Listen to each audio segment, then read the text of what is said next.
just not trusting your gut, because there's no business class in business school at the Eisenberg School of Management at UMass that is gut trusting 101. And whether it's experience in business or you build up that gut muscle that allows you to feel confidence in what the decision you're about to make is.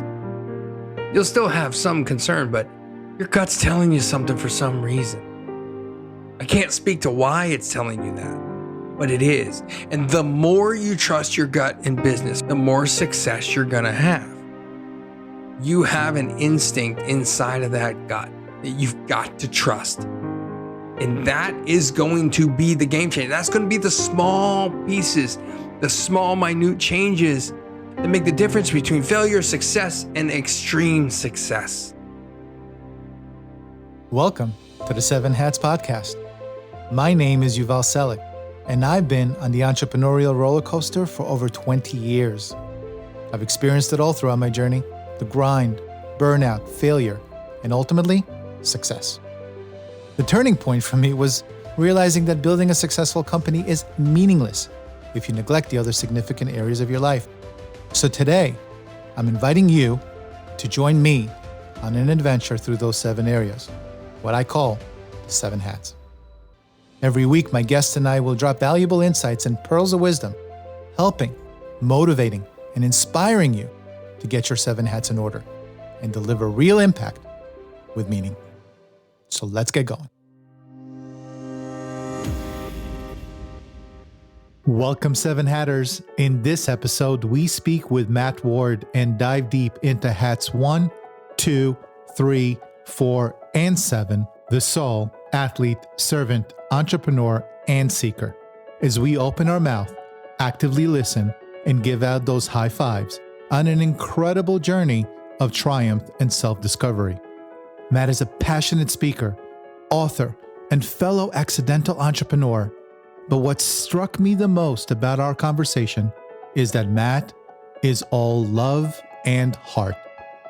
Yes, Matt will take your business and your personal life to the next level through word-of-mouth referrals. But the question is how he learned these skills. And as the 7 Hatters know so well, learned experience comes about through major pain. Matt took on those challenges and evolved into the man he is today, a work in progress. Behind everything Matt does, there is a core principle of caring, and it shows. So if you're ready to hear an incredible story of overcoming the ups and downs that life throws at us, let's welcome Matt to the 7 Hats. Matt, welcome to the 7 Hats. Oh, thanks for having me. I am honored to be here, and this is going to be a great conversation. I'm ready. I agree. Yeah, let's do this. So listen, Matt, I believe referrals, specifically word-of-mouth referrals, don't get as much attention as other marketing tactics in the lead gen area, especially in growing a business. So much money is spent on ads, different types of campaigns, SEO, you name it. But somehow the subject of referral marketing doesn't get its fair share. Now, why I'm super excited about our conversation is that I have with me one of the preeminent experts in referral and word-of-mouth marketing and social selling. And I can't wait to dig deeper into this important but overlooked subject. But before we get there, to become an expert in anything, you must go on a journey and experience some pain in the process. So I think it's important, especially for the 7 Hatters, to learn a little bit more about who Matt is and what led you to your life's work. So let's start with, where were you born and how was your childhood like? Well, I was born in Cheverly, Maryland, just outside of Washington, D.C. My childhood was a mess, an absolute mess. My dad walked out when I was 6. We were living in Idaho. My dad was a wine salesman. He walked out. My mom, single mom of 3 boys, had to pack up the car and drive east.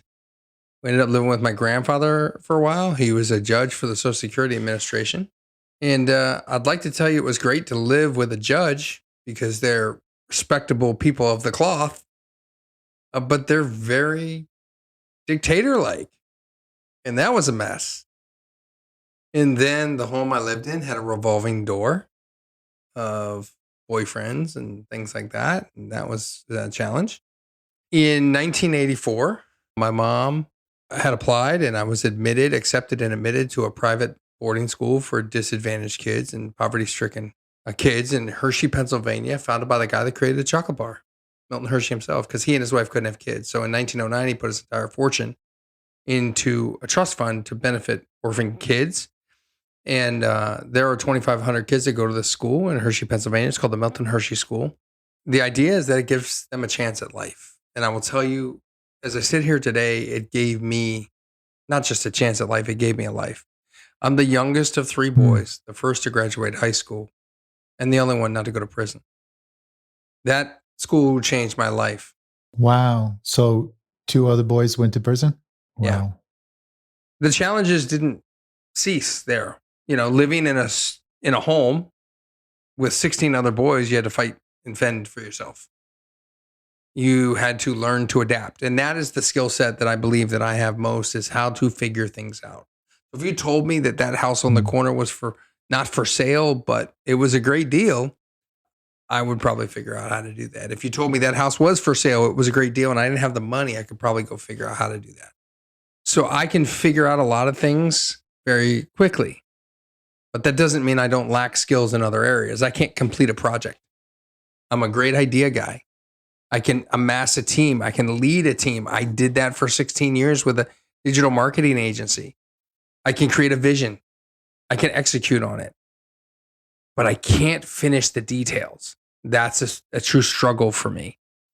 So I surround myself with great people who can, and that's what I continue to do. And so my childhood, as I've discovered in 2020 and 2021, when I did a lot of self-work, was very traumatic and had a very huge impact on how I deal with people now. I teach people how to build relationships. I'm an expert in that in business, and I can't keep a personal relationship alive.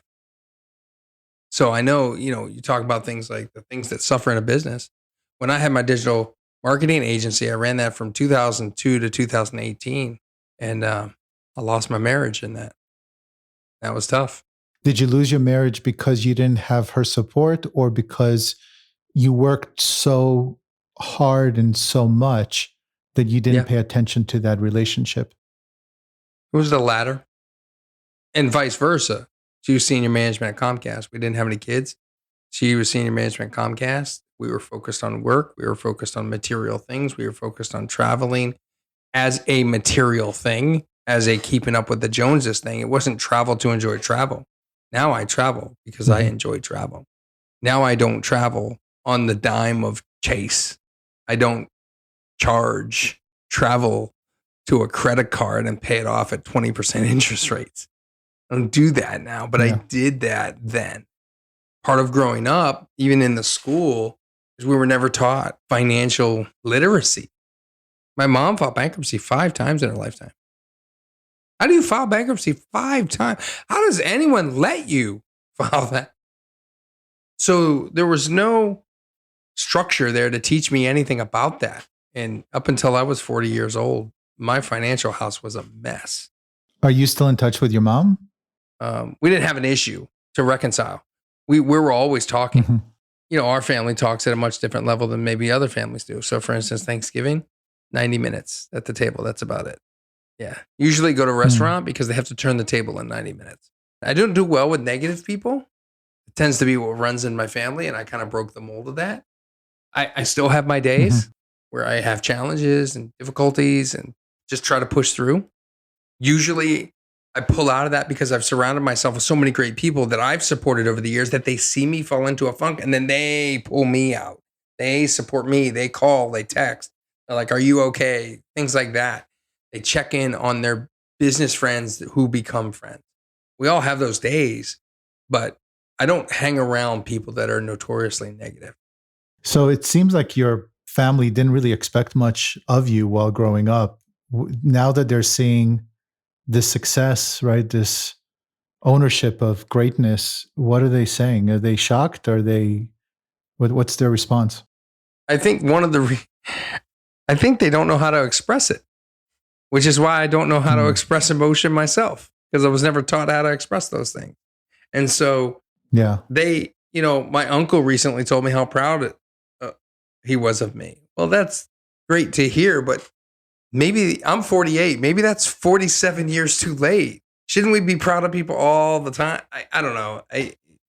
And so I just don't get caught up in it a little bit. I mean, it kind of like the last minute Charlie's hopping in maybe before they die or before I die and trying to make peace with it. And so fine, I listen to it and I engage with it, but I don't put a lot of weight on it, And I never thought I would be an entrepreneur. I fell into this thing as a part-time business. I had no idea what I was doing. I often still wonder if I still know what I'm doing. You know what I mean? Well, me too. Did you start at corporate and then moved over? Yeah. So long story short, I after graduation, I went to DC, hit the job market. I did one semester of college. Wasn't for me. I was in a hotel restaurant management and I failed broccoli and cheese sauce class. And I'm like, this is not going to work. That's a hard class. I mean, Still hard today. I don't cook, hence my size. So I was living in DC. I was working. I met my ex-wife online on AOL chat, and we had a long distance relationship for 9 months. And then I sold my car on the street of Washington, DC for $50 on Labor Day of 1997. And I relocated to Massachusetts. I started over. I got a job in a mailroom working second shift. I worked my way up into their computer IT department, got another job in New Hampshire, got through 2 rounds of layoffs, and then got laid off in the 3rd round. At that job, I was testing secure and encrypted email and desktop faxing solutions for a company. When I got laid off the 3rd round, I got picked up as a contractor for the search engine Lycos.com in Waltham, Massachusetts.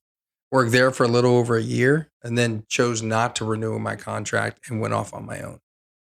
And that was in 2005 that I went full-time, but I had the business since 2002 part-time. And I came into the business because I was a volunteer for a Pop Warner football team. I was on the board and I said, we should get one of these new things called a website. And they're like, great idea, go do it. And I was like, now what?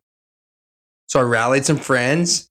The friends did it for me. I effectively outsourced my first non-paying job. And then my first paid job was for $500 to a competing football team. And I went and got a template that looked like they were green and white. This Neshoba Pop Warner was green and white. They were the Chiefs, Neshoba Chiefs. And I bought a golf template, website template, these things that you could just, kind of pre-done. And I took the golf ball logo out and put their logo in and gave it to them. And it was $500. I'm like, there you go. I made some money. And then I built a business around this whole thing. Started really digging in, reading business books, really trying to grow, got involved in networking. And that's where I met all the people I was meeting and where things really started taking off.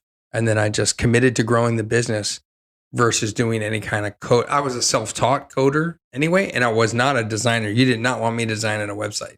That's what happened. And I ended up adding people and a team and building a sustainable business. And then we were just 2 ships passing in the night. So that relationship failed.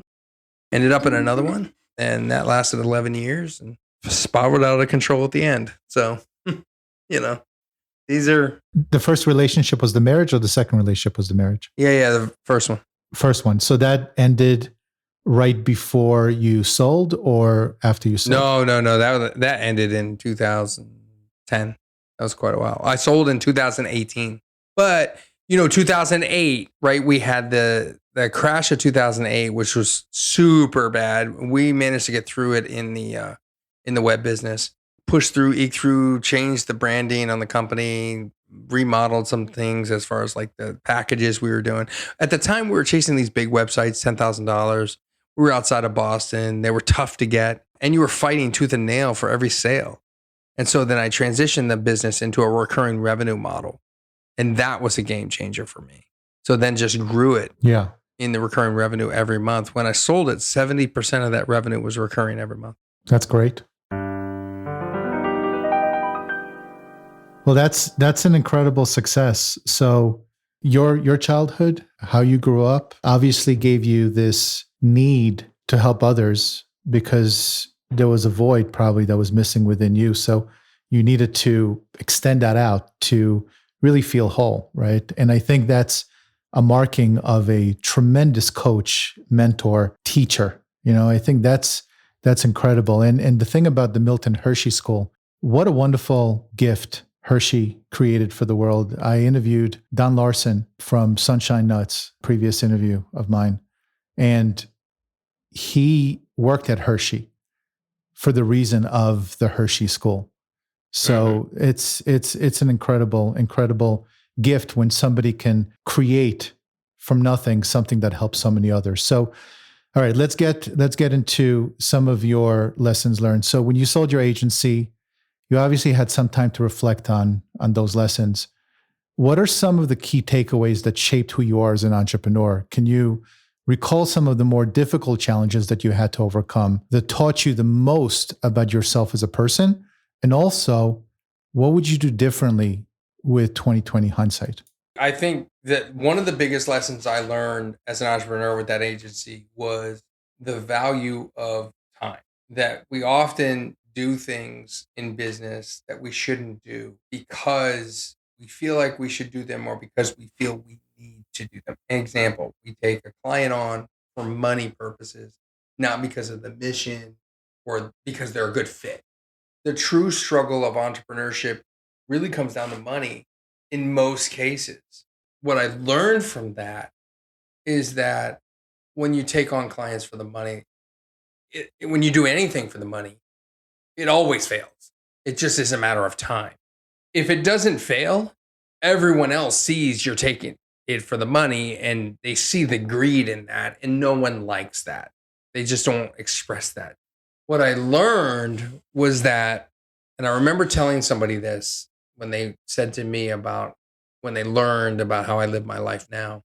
I live my life by the definition of freedom, which I define as doing what I want, when I want, how I want, and where I want. And when we were talking about this over a Facebook Messenger thread to this person, she said, I really want to get to the point where you're at. And I said, freedom is a distinct choice to not allow people to steal your time. It's just that simple.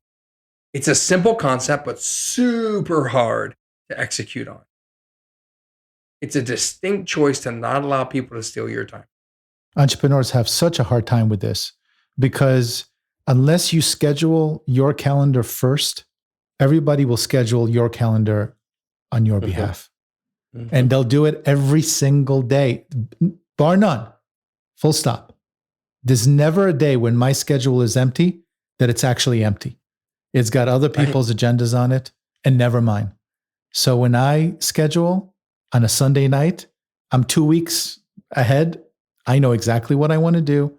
And like you, these were tough lessons to learn, but I'm proud of you. That's awesome. That's not an easy thing to learn. One of the things I think that people can really perhaps get out of this that could affect their business in a positive way is if you really want Fridays off or whatever it is, that's what I recommend people start with, is sort of Friday afternoons, because that's just inherent in their brain. That you begin, you place a calendar appointment in your calendar from 12 to 5 or 12 to 6, and you make it recurring. And after 6 weeks of doing that, you then expand that to the full Friday. And after 6 weeks of doing that, you then add Monday afternoons, and then Monday morning. That's how I got to working 3 days a week, nothing after 1 p.m. Yeah. So I work, I shouldn't say I work. You can schedule in my calendar Tuesday, Wednesday, or Thursday up to 1 p.m. Eastern time. Now, anything outside of that is a distinct choice for me to work. Yep. Now, it doesn't mean I'm not working. It just means I'm not doing Zoom calls, because one of the things that happened to me was I left the web business. I wanted to be on stage. And in 2019, I did 35 speaking gigs all over the country, but then COVID hit and I ended up relegated behind a Zoom screen again. Wow. And I started coaching people, and I'm like, I hate this. I hate it. But what was it I hated? I love the impact.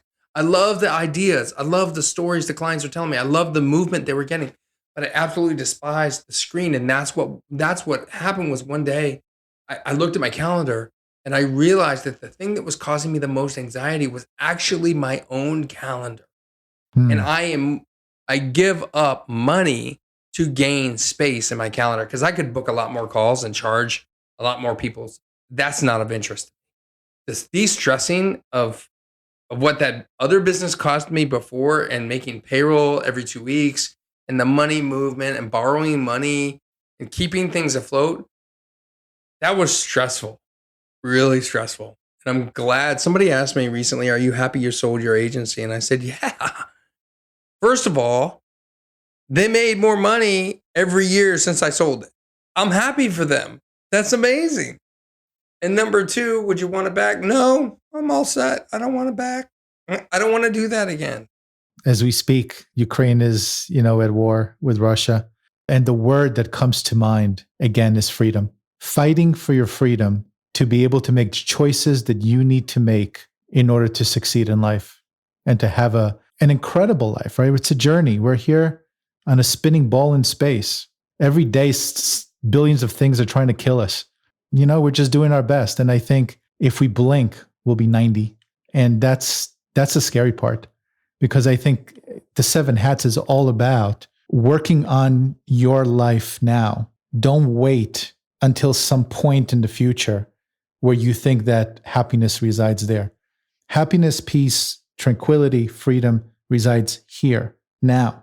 And you should have goals, but now is the time. So thank you for that reminder. And I think the 7 Hatters should heed that warning, because it comes from experience and a lot of pain. So let's get to the next chapter of your life. So you became a speaker and an author. Congratulations. I know how hard it is to write a book, because I haven't written one.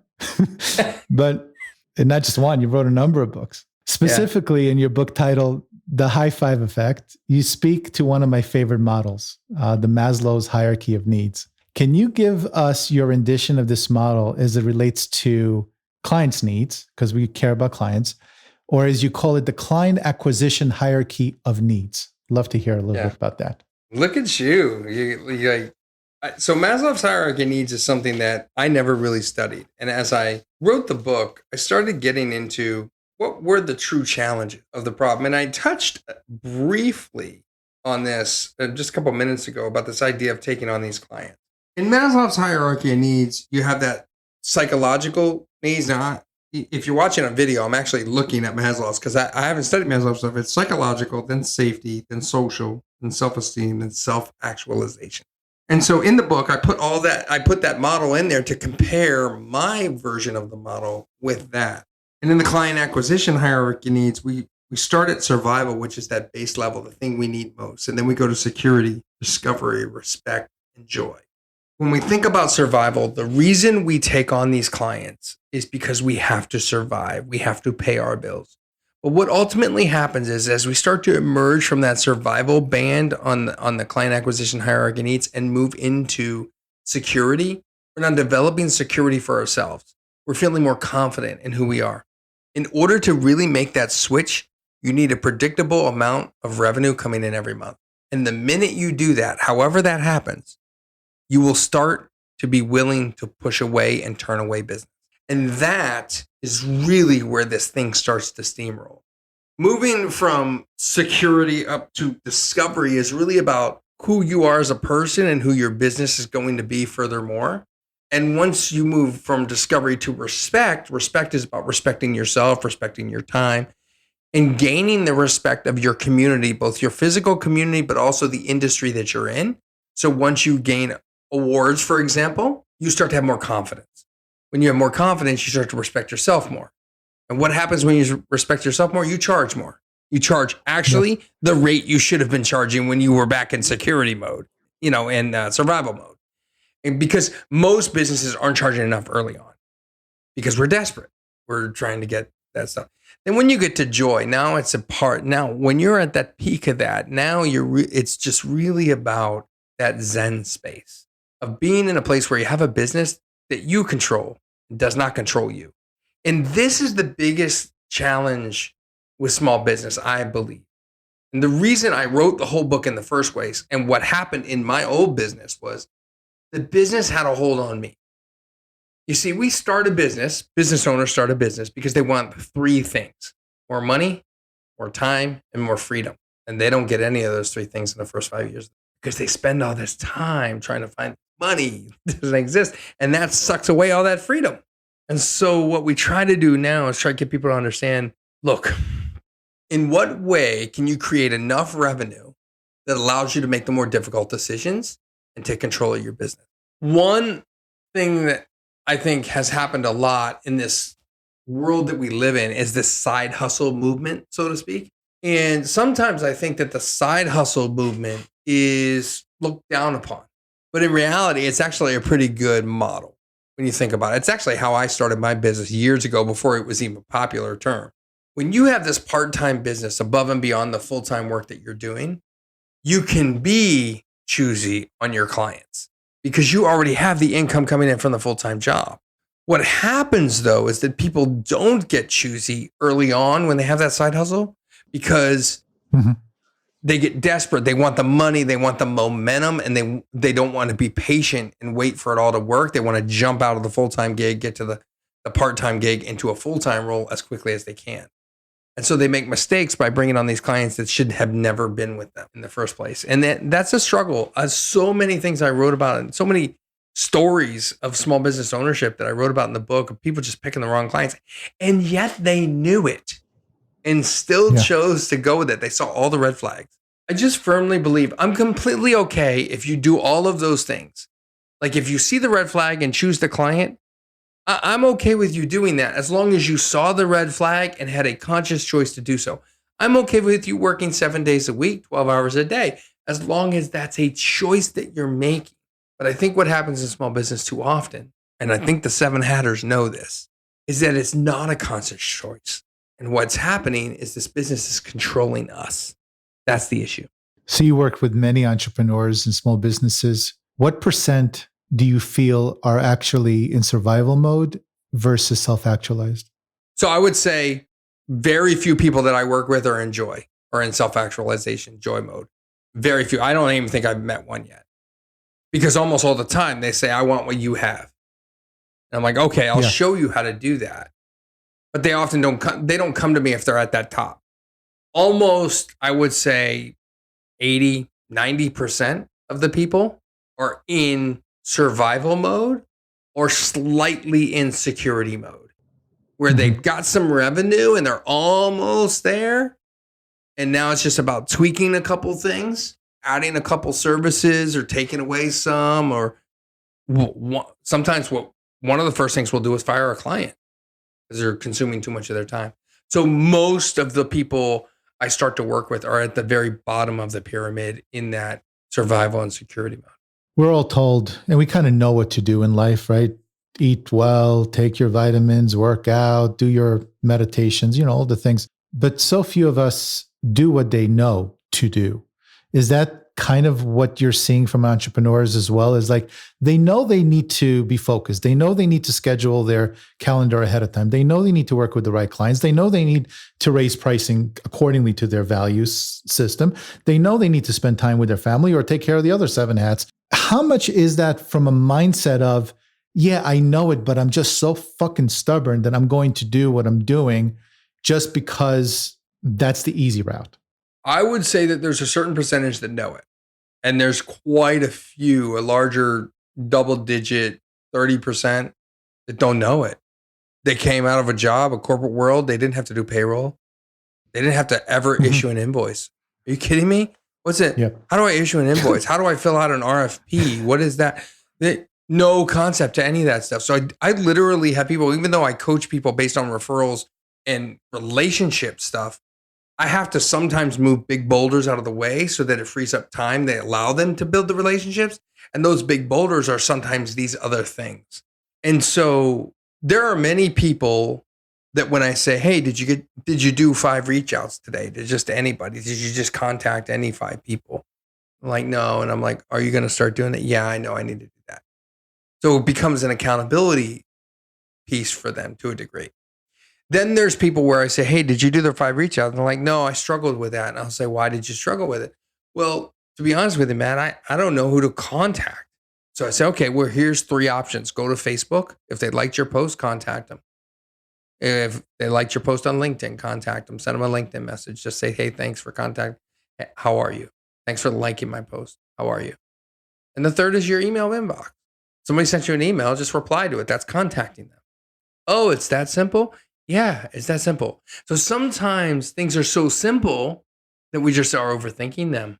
Well, I'm going to be a little transparent here, a little vulnerable here, because it has to do with listening in a sense, which is kind of similar to what we were just talking about. It's a good segue Mhm. into it. So listening for me has always been a challenge. Personally, it's a lifelong journey. And I think, for many years, I was hearing what other people would say, do this, do that, take care of your calendar, take care of yourself. But I became more fascinated with the subject and started paying attention to the way that I listen, a few years ago. I quickly understood that listening and hearing, they live in two completely different universes. You speak of three levels of listening, which I found fascinating. So I think for the sake of the Seven Hatters, I'd love for you to speak to that subject a bit and help us understand how to become a better listener. And I'm going to listen intently because I'm probably needing it more than anyone else. So go ahead.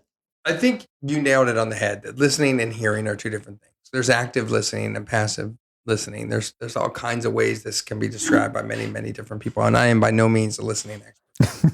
And I struggle with listening myself. In my first book about referrals, I talked about these 4 pillars that need to exist to actually get referrals in your business. And one of them is listening. And how well are we actually listening? I thought you've done a really great job listening to me.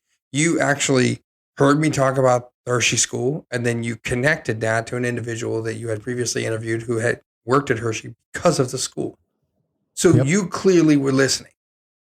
What happens a lot of times is we're in a conversation and somebody's just looking for the next opportunity to say what they want to say or ask the right question. And listen, I grew up in a home with 16 boys in a boarding school where I couldn't get a word in edgewise. Try to eat dinner at night. 16 of them plus 2 house parents and however many kids they got. It was a train wreck. And so I often forget what I'm going to say. And so I blurt it out. I am the interrupter. And it's a horrible habit to have. It's very frustrating. People get very frustrated with me. I did a video recently about this on YouTube.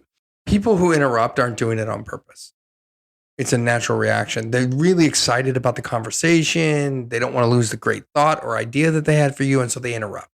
To be a better listener, there's a really good basic little game you can play, which is where you ask someone a question and then you wait for their answer. And then the next thing out of your mouth must be a question about their answer. But let's play. You want to play? How's the weather where you are today? Weather was great. How's the weather where you are? Pretty good. Now, so this is a game. Okay, so this is a really good game. So one of the things I do in a workshop is you pair people up and then you both have to ask questions. But if you're in a networking event, if you're at a conference and you ask somebody, how's business? And they answer, business is fantastic. What's your next question going to be? Tell me about a project you recently did. Get them talking about their business so that you can get some detailed information. Yeah, because people like to talk about themselves. It's why you have a podcast. People love to talk about themselves. So you ask a question. You did it great today, though. You have follow-up questions about the answers I'm giving you. That's exactly what listening really is. I'll tell you this though. I'm an interrupter as well. But before I started the podcast, I did a lot of research because God knows who the hell needs another podcast, right? So we needed to be a little bit different. And I started reading some of the reviews out there from other podcasts. The recurring theme was, stop fucking interrupting. Stop interrupting. We want to hear what the guest has to say. Stop interrupting. And the second was, stop giving me all this bullshit advertising. But anyway, the first one was really about interruption. So I said, what can I do not to interrupt? Because my nature is to jump in just like you, because I want to add to the conversation. Mm-hmm. Obviously, I think I have all the answers in the world and everybody finds me the most amusing, rather than my guest, right? So in that sense, why wouldn't I interrupt? But I will say, here's my little tip for all those that want to not interrupt as much. I bite my lip. When someone's speaking, I have my teeth grasping my lip. And when I want to say something, I bite on it. Not too hard, a little bit. Because I know that's my indicator to not interrupt. And you know what? So far, I've been pretty good on my podcast. In real life, I can't say that I'm as good, but on my podcast, I try. Do you know how many people are biting the corner of their lip right now? I love it. Because I did that. They should. While you were describing it, I started testing that out to see. It's not going to work for me because it'll probably damage my pretty lips or something. It'll probably damage it. So just sit on if you don't want to bite your lip. Yeah, no, exactly. If you don't want to bite your lip, folks, just take your index finger, press it against the desk or the table or your knee or something like that. So that you're actively doing something to release that energy that will release that interruption action, and then try to refocus on what the person is saying. That's the most important thing, is that you asked a question, and I'm talking to listeners now. You asked a question of another person. You should expect to hear their answer fully. Now, if they're a 20-minute answer person, that's a different story. We've got those people too. Yeah, exactly. And it's these little tips. I used to be a all these filler words, and I put a rubber band on my wrist, and every time I said or like, I literally snapped it. And after about 6 months, I pretty much stopped saying and like. So there is something to these little tricks, especially for speakers. All right, we can go on and on. Let's continue, because I got some interesting things to ask of you. So you say that every three, this is brilliant. This is just so funny. You say that for every 3 people networking in business today, 2 of them are doing it wrong. And if you don't know who the other 2 are, then you're one of them. Just love that. So let's start with what is networking, and then follow up with talking about your take on networking effectiveness. Because that's basically how you made your living. So, right. So networking, what is it? It is generally, sometimes paid, certainly paid. There's probably half the events you go to are paid and half are free. You show up, you introduce yourself to other people, and you have conversations. And the idea is that you're in a place of like-minded individuals who want to get additional reach for their business by sharing what their business is all about with other people. Now, where it's done wrong is when you show up and just hand out your business card within 10 seconds of meeting me. Because I assure you that business card is going in the trash. I have no interest in that. In fact, I refer to it over the years as the human Pez dispenser. I'm not interested in your business cards. I'm not collecting business cards. That's not what I want. I want to have quality conversation. So if you're trying to sell me, if you're a realtor and you're trying to list my house, get out. Not interested. Not going to talk to you. You want my business, and yet you've just met me. That's never going to happen. We do business with people we know, like, trust, and care about.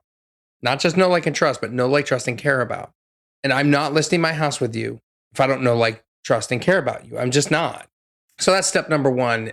Things that people do wrong. They don't take interest in me, in the other person, in the other party. They're just trying to sell me something. That's the biggest thing. Second thing, they try and hack the system and do it quickly. Trust can't be built overnight. It takes a long time. Third, follow-up. You know how many times somebody's asked me for my card, I give it to them, and then they never get in touch again? You know how many times I say to people, oh, you want some, free advice on networking? Just give me a call. We'll book a time. I'm happy to share with you. No big deal. Never book a call. I go to a networking group. I say, if I'm speaking to this networking group and you are here today, you get a free half-hour time with me to talk about anything related to networking and referrals. People don't take advantage of it. And I'm not selling anything. I have coaching to sell, but that's not me. And they know that by the time I leave the room. So it's not like it's a sales pitch. So that's the thing that we despise. See, as humans, we love to buy, but we absolutely despise being sold to. It's why we hang up on the spam callers. It's why we hate the junk mail. It's why we hate the stuff in our mailbox that doesn't pertain to us. We hate it. But yet we love to buy. And that's why we have Amazon with free shipping and all this other stuff, right? So I think that networking is being done wrong when you are aggressive and salesy. And if you don't know who the other 2 people are in the room, then you might be that person. And then there's the whole pitch slap on LinkedIn. That's when they send the connection request. You accept it Oh, and boom, man. right in your inbox. Hey. Oh, by the way, you know what I love best about this one is, have you ever thought about writing a book? Bro, I wrote 2. Do you not see the headline banner on my LinkedIn that has my book in it? What? Your bot is bad, dude. Your bot is bad. You should fire your bot. I usually reply with things like, oh, don't do this. This is gross. You know, things like that. Like, do you know who you're talking to? Like, I'm the referral guy. What? And then I also very much preach it. You should never ask for referrals. I believe in it. I do not believe in that. And I can't tell you how many people who have connected with me when I send a check-in. Hey, how are you? How are you doing? Oh, I'm great. You know, I love what I do. If you know anybody, send them my way. Ugh, that's gross. You know, I'm a big LinkedIn guy, and I cannot tell you. I mean, we can probably have a full show on LinkedIn etiquette and the atrocity of the messages that I get from people who have no clue who I am, never did research. Some of them are like, "Hey, do you want to start a podcast?" I mean, it's just insane. But you know what? I got to mention this because I thought this was really funny. So this is an influencer that I follow on LinkedIn. He's a coach, sales coach, really, really amazing guy every day. And he has courses on how to succeed on LinkedIn and how to sell and things of that nature. And he came out on this whole Ukraine deal and said, hey, we're supporting Ukraine and whatever. And somebody wrote to him and said, oh, what are you going to do now? Are you going to create a course on how to help Ukraine and send money to charities and stuff like that? And the guy, this is an incredible response. He said, calm down and chill out.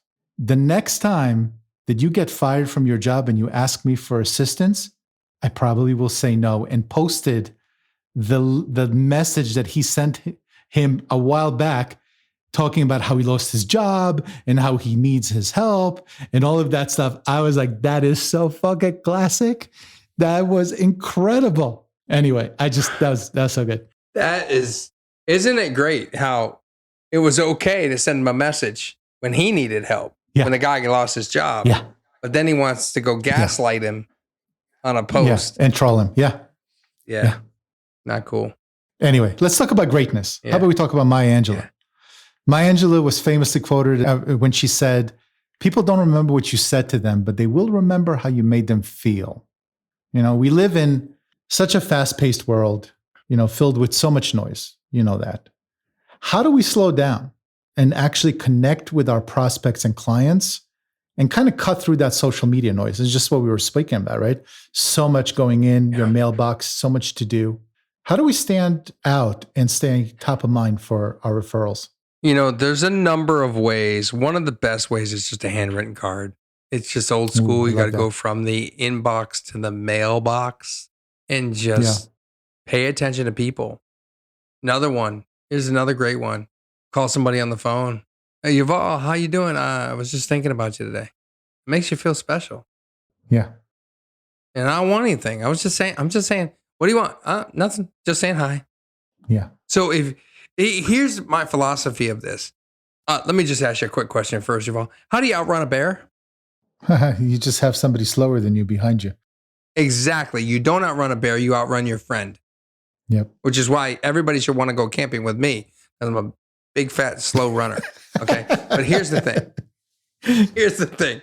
In business, how do you outrun the bear? You don't. You outrun your competition.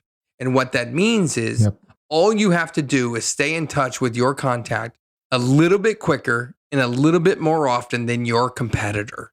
That's all it is. So if you're a realtor and you want referrals from a mortgage professional, you just have to touch that mortgage professional more efficiently, more effectively, and more often than the other realtors. That's it. It's as basic as that. The catch is, how do you do it? How do you manage it? How do you put it into some system? And then to your point is, how do you slow down? How do you not try to do 200 of these? I just tell my clients, do 5 a day, do 5 reach outs a day. Use your CRM to remind you who to reach out to and do 5 reach outs a day. That's it. Yeah, you don't need Salesforce. God knows you don't need Salesforce. No, I mean, I use HubSpot, but I use the free version, and it tracks your emails inbound and outs. You can set up tasks and reminders. That's all you really need to be effective at. And even if you don't want to do that, we then use go old HubSpot school, too. pen and paper. I have one guy that uses an index card. Writes your name on an index card, puts you in the back of the pile, works through the pile. When he gets to your name again, he contacts you. Love that. Back of the pile. And then when he goes to the networking group, he makes new index cards for the people in the networking group. And Bob Jones, Sally, Jane Doe, John Doe, and he puts them in. He saw them that day, so he writes a couple of quick notes, and then he puts them in the back of the list, back of the pile. And then he just keeps working it. Isn't it amazing, though, the difference between success or failure success and extraordinary success? They're all minute differences. Like what Elon Musk does, or Jeff Bezos, or Steve Jobs, compared to everybody else, is really a tiny fraction of a few steps that they take that they know gets them to success. I always found that very fascinating because everybody thinks it's this puzzle, this mystery of life. It's really not. Life is not that complicated if you break it down. It's not. No, it's not. It's what I tell people. It's simple, but not easy. Yeah. It's simple, but not, and regarding Steve Jobs, I'll tell you what, I've been trying to do what Steve Jobs has done for years. I cannot find those black turtlenecks in my size at all. Oh, man. Maybe my mom can sew one for you. She might be able to. She used to sew. I'll ask her. Let me tell you real quick about Shannon the Cannon Hudson. Okay. Shannon the Cannon Hudson owns 9 Round Fitness franchise, which is like Curves for Women. And years ago, I had a podcast called the Square Peg Round Hole Podcast. Me and my buddy Dan were hosting it. We were just doing it for fun. No idea what we were doing with podcasts. Our first foray into it. And we interviewed Shannon in episode 5. And we were interviewing on Skype at the time. So there was no video. We were just doing audio. And he was like, fitness. And I finally stopped him 2 minutes. And I said, Shannon, I realize you said fitness like 12 times in 2 minutes. Like, I get it. You own a boxing fitness franchise. I get it. But we're on an audio call here and you can't hear me. I mean, you can hear me, but you can't see me. I'm a pretty big dude. Fitness doesn't really fit my vocabulary. Except in one way. I'm fitting this whole pizza in my mouth. So we had a really good laugh. And when that podcast dropped, I called Domino's in Greenville, South Carolina, and I ordered a pepperoni pizza to be delivered to his headquarters. And inside the cover, I had them write, "Thanks for coming on the podcast. I hope you fit this pizza in your mouth." I love it. And they delivered it. And I tell that story on stage, and it's just about surprise. It's about a memorable thing. Shannon and I have never done business. We've never ever talked. In fact, I don't even know if you ever got the pizza. But it doesn't matter. Because, man, I got a hell of a keynote story on stage now. It came out of it because the girl who prepped the pizza, she took a picture on her cell phone and texted me the picture of it. I show it on stage now. And it's little things like that. You got to let me know next time you're speaking on stage because I got to go. You're hilarious. All right. Yeah. Before we close, I got one more question. I mean, this is crazy. I'm enjoying this so much. All right. Eric Slavitsky said the following: when your heart and your mind get into a tug of war, let your gut settle it.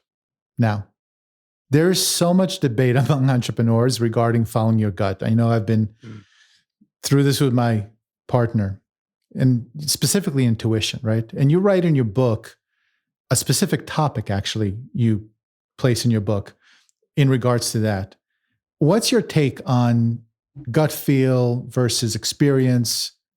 And how do you settle the debate between heart and mind? So Eric was somebody I interviewed for the book. And Eric is a business coach. And he said that. And I was like, that is profound. And then when I interviewed all the other people, I started telling them that quote. And I said, does this resonate with you? And they're like, oh, absolutely. Here's the problem. In practicality, we're not doing it early on. You're just not trusting your gut because there's no business class in business school at the Eisenberg School of Management, UMass, that is gut trusting 101.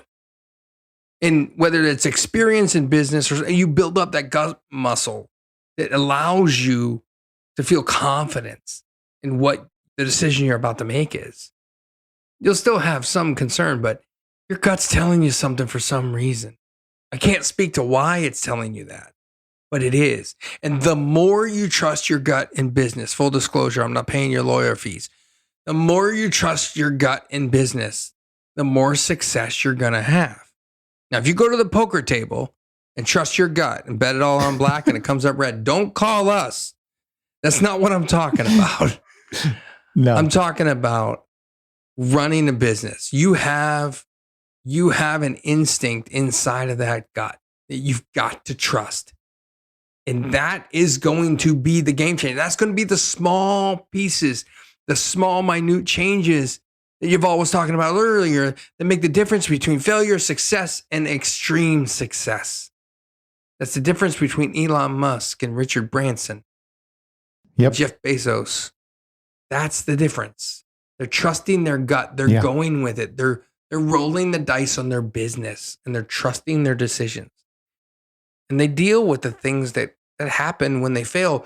But here's one of the bigger things about this is trust your gut, but make the decision quickly because you need to leave yourself enough time to pivot if it was the wrong decision.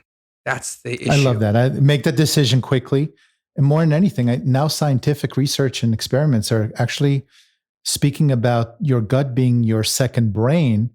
And there are some people that actually say it's your main brain, your predominant brain, because that's where the gut biome resides and the whole thing. And that's why it's super important how you eat and all that good stuff. But yeah, totally agreed with that. And I think that's a great topic anyway for another conversation and another episode. But Matt, you're incredible. I close out my interviews with the following question. Who did you have to stop being and who did you need to become to manifest your current success?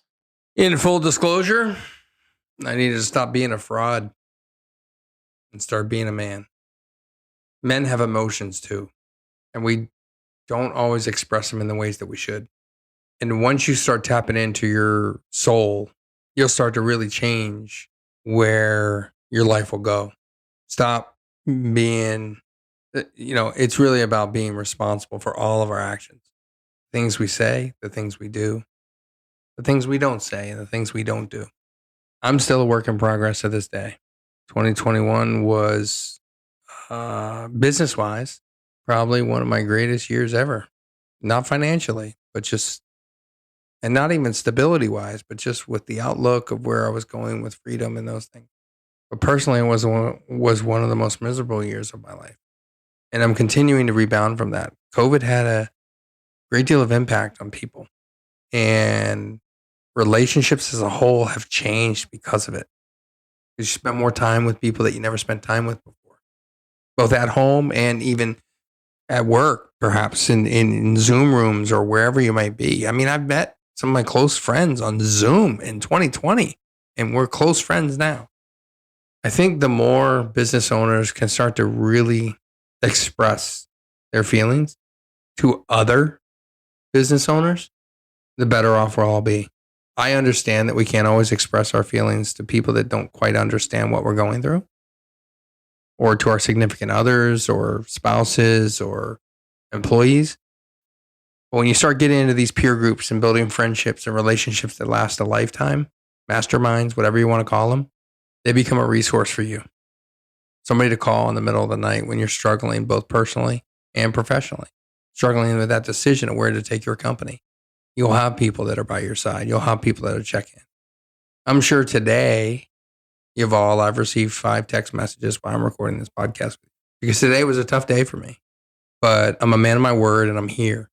And you just got to be vulnerable and be present for everybody. And your life will be better because of it. Vulnerability is strength. And I learned that the hard way. And I know it took 47 years for your family member to say they're proud of you. I just met you. I'm proud of you. The 7 Hatters just met you. They're proud of you. Where could they find you? They can find me over at mattwardspeaks.com and Matt Ward Speaks on any platform. And I I'm over on YouTube. And if they watch any of my YouTube channels, they heard me say it every single time. And I'm proud to say it to you, Yuval. Don't forget to live happy, smile a lot, and high five everyone around you. Matt, I'm sure the Seven Hatters are going to reach out. And I'm telling you, this will be a lifelong connection as well.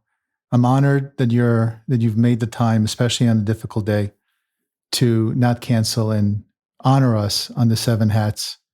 And I look forward to more with you in the future. So thank you, Matt. Really appreciate it. Absolutely. I hope you enjoyed my conversation with Matt. Let's end today with a segment of the show that I refer to as What Can We Hang Our Hat On? And here's my takeaway. I've been studying the most successful people this world has produced for many years now. The truth is, the uber successful are just flesh and blood, just like you and I. They are not born with magic powers, but they know and practice what we mere mortals don't. They work on the smallest of things that make the biggest impact, the little hinges that swing the big doors. And that's the difference that helps them attain godlike status among us. Matt said it best. It's simple, but not easy. One skill that successful people like Elon Musk, Jeff Bezos, or Michael Jordan have in their arsenal is that they just trust their gut. At times, they rule out logic and reason for intuition, and it pays off.